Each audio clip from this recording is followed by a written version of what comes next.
നമ്മളൊക്കെ ജീവിതത്തിൽ ഓരോ ദിവസവും പലതരത്തിലുള്ള ഉത്കണ്ഠകള്, ആൻസൈറ്റി നമ്മളെ അസ്വസ്ഥപ്പെടുത്താറുണ്ട്. പലതരത്തിലുള്ള ഭാരങ്ങൾ.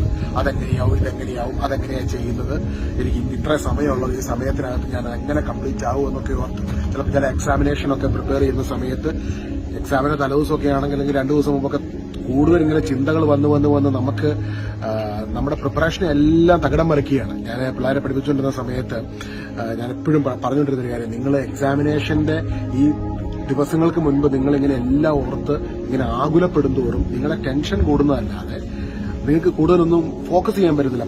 പഠിച്ചൊന്നും പലരും പറഞ്ഞില്ല, പഠിച്ചൊന്നും ഓർത്തിരിക്കുന്ന പോലുമില്ല. ഇപ്പൊ ഇവിടെ നമ്മൾ മനസ്സിലാക്കണം, നമ്മുടെ ഉത്കണ്ഠകൾ പലപ്പോഴും നമ്മളെ ഡോമിനേറ്റ് ചെയ്ത് നിൽക്കുമ്പോൾ അത് ഡോമിനേറ്റ് ചെയ്യാൻ നമ്മൾ ആ ഉത്കണ്ഠകൾക്ക് ഒരു അവസരം കൊടുക്കരുത്. വചനം എന്താണ് പറയുന്നത്? നിങ്ങളുടെ ഉത്കണ്ഠകളെല്ലാം ദൈവത്തെ ഏൽപ്പിക്കുക.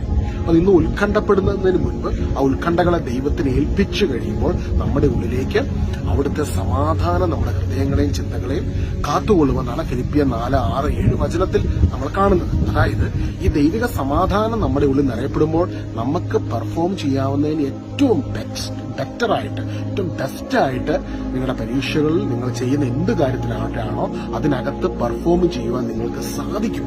അതാണ് വചനം പറയുന്നത്. വചനം നമുക്ക് തരുന്ന സന്ദേശം. 1 പത്രോസ് 5-ാം അധ്യായത്തിൽ ഇതേ കാര്യം തന്നെ 6-7 വാക്യങ്ങളിൽ നമ്മൾ കാണുന്നു. നിങ്ങളുടെ ഉത്കണ്ഠകളെല്ലാം അവിടുത്തെ ഏൽപ്പിക്കുവാൻ അവിടുന്ന് നിങ്ങളുടെ കാര്യത്തിൽ ശ്രദ്ധാലുവാണ്.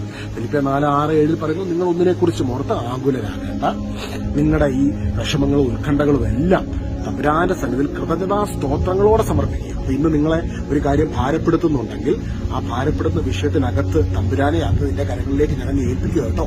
നീ അത് ഏറ്റവും ബെസ്റ്റായിട്ട് നടത്തി തരുമെന്ന് എനിക്ക് ഉറപ്പുണ്ട്. ഈശോ അത് നോക്കിക്കൊള്ളും. ഈശോ എന്നെ കരുതുന്നു, അവൻ എന്നെ സ്നേഹിക്കുന്നു എന്നുള്ള ഉറപ്പിൽ ഈശോയുടെ കരങ്ങളിലേക്ക് നമ്മൾ അങ്ങ് വിട്ടുകൊടുക്കുമ്പോഴത്തേക്കും ഈശോയുടെ സമാധാനം നമ്മുടെ ഉള്ളിൽ നിറയപ്പെടും.